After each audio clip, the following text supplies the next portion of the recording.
Hi everyone, we are on the last section of our student journals for Unit 9. We're on section 9.8, which is on page 279 of your student journals. And so what we're going to talk about here is a couple other kind of trig identities that I would like us to kind of at least get a little bit familiar with. You'll do a lot more with this next year in pre-calc or honors pre-calc, but this is a nice little introduction. And so what we're talking about here are the sum and difference formulas. And so it's pretty basic. They're not...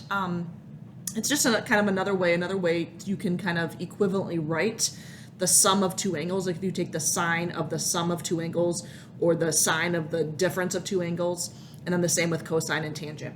And so it's just like a formula that we can use to kind of evaluate the expression. And so again, I'm not going to make you memorize these. There's nothing important there. I'll allow you to have those available to you as we kind of go through this. All right, let's go ahead and try some problems. So what I'm going to have us do is actually turn to page 281. And I'm sorry, 280 was what I'd like to start with, page 280. And so what we're going to do is we're going to kind of go through a few of these together. So the sum and difference formulas, what we use these for are to find exact values of expressions without, number one, using a graphing calculator, but also without the angles being one of our special right triangles, like one of the angles that fall, that we've used on the unit circle, like the 30, the 60, the 45, or any multiple of those in any of the quadrants. So this will help us to be able to figure out like the sine of negative 75, for example, where we don't have a special right triangle, but we can still figure out the exact answer. So that being said, what we're going to do is what you want to do first is you want to think of like two numbers that either add or subtract to give us negative 75. And so the two numbers that you want to pick need to be some of your special right or special angles. So like either your 30, your 60, or 45. Could be 90, one of your quadrantals, 90, 180, 270, that kind of thing. Or any multiple of that like 200 or 120, 330, 225, any of the 30, 60, or 45 degree angles in the second quadrant or third quadrant or the fourth quadrant, the ones that we've been using a lot with the unit circle. So what I did, in order to get negative 75, I took 45 and I subtracted 120. So I took 45 degrees and I subtracted 120. And the reason I did that is because I know I can find the sine of 45 and I know I can find the sine of 120. And so now if I can write this as an expression with just those two angles, I can evaluate this without a calculator and still come up with an answer. Whereas before, I didn't really have a strategy to be able to figure that out. All right, so we're going to use, so that's a difference of two angles. So I'm going to use this formula here where it's sine of A, so that just means your first angle, cosine of your second angle, minus cosine of your first angle, sine of your second angle. So just follow the formula kind of exact. So I have sine of 45, cosine of 120. And so what you're doing here is you're going to multiply those two things together, minus cosine of 45, sine of 120. Okay? Now, this is where you're going to do the evaluating like you did on the unit circle. So what is sine of 45? So if you remember, an exact value, sine of 45, would have been root 2 over 2. Cosine of 120. So again, if you have to, use the, sketch, if you have to use kind of like a side note here and kind of go, okay, cosine of 120 is in this quadrant. If this is 120, my reference angle is 60, which means this is root 3 over 2, and this is negative 1/2. So cosine of 120 would be my x value, which would be negative 1/2. So ultimately, we're supposed to be pretty confident in our exact values that are falling on our unit circle, like the 45, the 60, the 30 degree angles. And so, yes, you can use like the little triangles like we've done before, but if you can do them in your head, that's even better. All right, cosine of 45, remember cosine and sine of 45 is always going to be root 2 over 2. And then sine of 120, you can kind of go back to the same triangle here that we did. Sine of 120 would be root 3 over 2, because that would be your y value. All right, next you're just going to simplify. So you're going to multiply root 2 over 2, multiply by negative 1/2. So multiply across the top, multiply across the bottom, I get negative root 2 over 4. I'm going to subtract. I'm going to do the same thing over here. I'm going to multiply across the top. Because they're both radicals, I can multiply those radicals together. So I get root 6 over 4. And now you have to combine like terms. So we're subtracting fractions. So you have to find a common denominator, which luckily we already have. And then you subtract your numerators. So I get negative root 2 minus root 6. Now you can't put those together, right? Because they're two radicals and they're not the same radical, which means we can't add or subtract them. You can multiply, square roots together, but you can't add or subtract them. And so that would be your final answer. So the sine of negative 75 degrees as an exact answer would be negative root 2 minus root 6 over 4. A little ugly of an answer, but still nonetheless an answer regardless. All right, let me show you how to do one that's in radians. So we're going to do number 3, which is cosine of 7 pi over 12. Negative 7 pi over 12. What I'm going to do is on a side note, and this is what I would do anytime we're dealing with radians. So if I have a denominator of 12, I would take my my 3 angles, right? My 30-degree angle, my 60-degree angle, and my 45-degree angle, all as radians. So this is my 30-degree angle, this is my 60-degree angle, and this is my 45-degree angle in radians, right?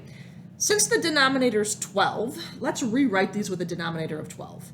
So this means I would have to multiply this by 2. So 2 pi over 12 reduced is pi over 6. This would be 4 pi over 12, and this would be 3 over 12. So the reason I do this is because if we're trying to get to negative 7 pi over 2, it's helpful to kind of look and see, okay, you have the same denominators. I need negative 7 pi over 12. So I need, if I could do, let's see here. I could do negative 7/12. So if I did, well, to get 7/12, I could do pi over 3 and pi over 4, right, to get those together. I was going to try to maybe do a positive. Let's actually change this to a positive. And the reason why is because we already did one with a negative, so let's make this one a positive. The only difference is obviously you'd want to get it to equal negative. And so you could do like, you could rearrange these so that you could have a negative 7 pi over 12. But I want to do one there was a positive. All right, so anyway, so I'm going to change that to a plus. So I'm going to kind of do cosine of pi over 3 plus pi over 4. And so the reason why is because pi over 3 and pi over 4, if I added them together, I would get 7 pi over 4 or 7 pi over 12. And so that's why I'm going to use those two angles. All right, so now I have the sum of two angles because I wanted to do one that has a sum. So we're using cosine and sum. So you're doing cosine of the first angle. So this one's a little bit different. So you're doing cosine of the first angle, cosine of the second angle, minus sine of the first angle, sine of the second angle. So it looks like this. Cosine of pi over 3, cosine of pi over 4, minus sine of pi over 3, sine of pi over 4. Okay, now we evaluate. So cosine of sine of pi over 3 is just cosine of 60 degrees. So cosine of 60 degrees would be a half. Cosine of 45 degrees is root 2 over 2. Sine of 60 degrees would be root 3 over 2. And sine of 45 degrees is root 2 over 2. And then you would multiply across the top here to get root 2 over 4. And then here you would get root 6 over 4. And just like the last one, we would combine. So I'd get root 2 minus root 6 over 4. And so that's kind of one way in which we can use our sum and difference formulas to be able to find exact values of angles that were not part of our special right triangles. All right, we're going to skip ahead and do, well, let's do number 4. I want to do one that was kind of a little bit different. So let's do number 4. So number 4 is 35 pi over 12. So we can still kind of use these angles up here. But 35 pi over 12. The first thing I did is I rewrote this as an angle that's within like 1 revolution. So in other words, I wrote this as a coterminal angle. So something within 1 revolution. So I'm going to subtract 2 pi. So if I subtract 2 pi with a denominator of 12, 24 pi over 12 is the same thing as saying 2 pi. I get 11 pi over 12. So cosine of 35 pi over 12 is the same thing as saying cosine of 11 pi over 12. And the reason why this is helpful, and this is what you would have done if you had like the negative 7 pi over 12 here as well, you could have written a coterminal angle for it. And so what I want you to do here is just it makes it easier to kind of go back up here and look at which values here would give me 11 pi over 12. So here, I'm going to do cosine, and I am going to need, so if I get 11 pi over 12, let's see here, I could do, so remember you can do multiple of one angle, so this is a good one to kind of go over. So for example, to get to 11 pi over 12, you only want to do 2 angles. I could do 2 of these, that would give me 8 pi over 12. And then 1 of these would give me 3 pi over 12. So together, 8, 9, 10, that would give me 11 pi over 12. So I'm going to do 2 of the pi over 3s. So that's 2 pi over 3. And I'm going to do 1 of the pi over 4s. So 2 of these and 1 of those would give me 11 pi over 12. And so you can do multiples of one particular angle. All right, so this is that cosine where we're adding again, so same as the last one. So I'm going to do cosine of my first angle, cosine of my second angle, minus sine of my first angle, sine of my second angle, and then let's evaluate. So cosine of 2 pi over 3 is actually, 2 pi over 3 is in the second quadrant, it's a 60-degree angle. It's that same one we did for number 1. It's the same triangle right here. So cosine of 2 pi over 3 is actually -1/2. Cosine of pi over 4 is root 2 over 2. Sine of 2 pi over 3, again, that means sine of 120 degrees was root 3 over 2. And sine of pi over 4 is root 2 over 2. All right, multiply and combine, so you get negative root 2 over 4 minus root 6 over 4, and together that would give me negative 2 minus root 6 over 4. And as you can see, a lot of these answers are pretty close to being the same, and that's kind of what you were expecting, or at least what I'm expecting. All right, let's do some more. Let's turn to page 281.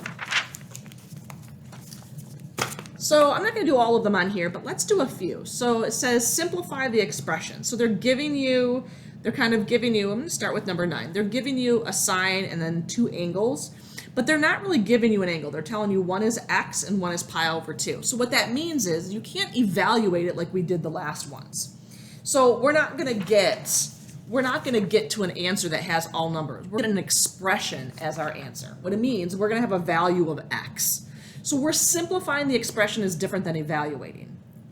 We're going to use the same formula here. So we're going to use the sum of 2 angles with sine. So sine of the first angle, cosine of the second angle, plus cosine of the first angle, sine of the second angle. So we're going to follow that same pattern. So the 2 angles we're going to use is x and pi over 2. So it would look like this. So sine of the first angle, which would be sine of x, cosine of the second angle, cosine of pi over 2, plus cosine of the first angle times sine of the second angle.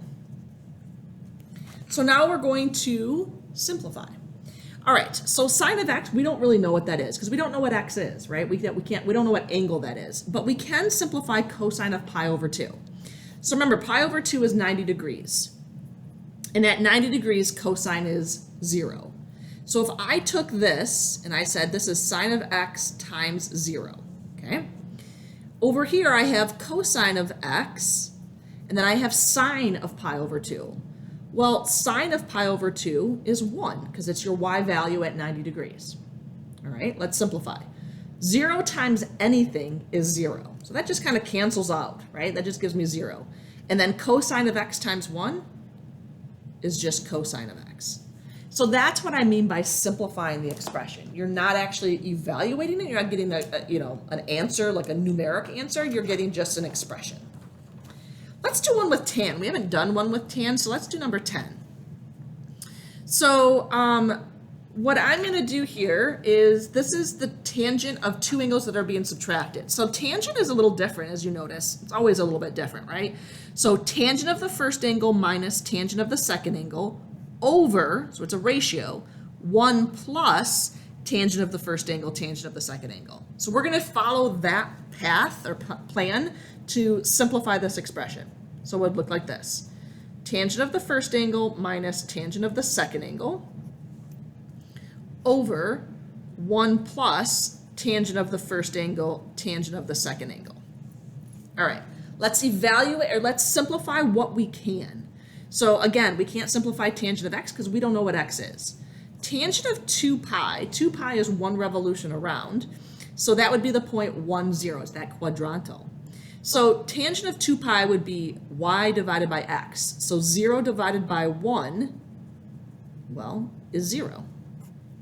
And then 1 plus tangent of x times 0. Well, tangent of x minus 0 is just going to give me tangent of x. And then since we're multiplying tangent of x by 0, this is going to cancel out, right? It's going to give me 0.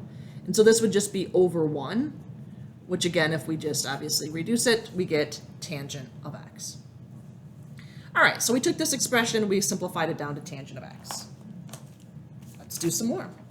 Let's do the cosine one. So the cosine one is you're subtracting two angles. So again, I'm going to go back to my cosine subtraction one. So I'm going to follow this formula here. So this one says cosine of your first angle, cosine of your second angle, plus sine of your first angle, sine of your second angle. All right, let's simplify. Cosine at 2 pi, remember, cosine is your x value, so that would be 1. Sine at 2 pi would be 0 because it's your y value. So this is going to give me 0. This is going to just give me cosine of x. All right. Last but not least, let's do one more here. Let's go ahead and do number 12. So I'm going to do cosine of x plus 5 pi over 2. So I'm going to add those. So I'm going to do cosine of 1 that's being added. So again, I'm going to use this same formula there. So it's going to look like cosine of your first angle, cosine of your second angle. But this time there's a minus sign, sine of your first angle, sine of your second angle. All right, 5 pi over 2. So think about what 5 pi over 2 is. 5 over 2 is 2.5. So that means we're going 2 pi plus another half pi. That's the same thing as saying 90 degrees. So we're at this quadrantal again, we're up at 90 degrees. So cosine of x, cosine at 90 degrees is 0. Sine at 90 degrees is 1. So this cancels, and I'm left with negative sine of x. So a lot of this is just manipulating, right? So we're just kind of getting in the habit of like manipulating expressions. Try this on your own. We're going to be doing some stuff in class, but again, like I said, you'll be doing a lot more of this next year. This is definitely just like kind of an introduction to get you guys kind of used to kind of seeing some of these formulas so they don't look as confusing, but also to give you a plan, a way that you can solve or evaluate expressions that are not some of our unit circle angles, right? So like negative 75, or, you know, we could even do it with like whatever angles we want that would fall within like the sum of two of our exact angles. All right, come to class with any questions, and that's it for now. Bye.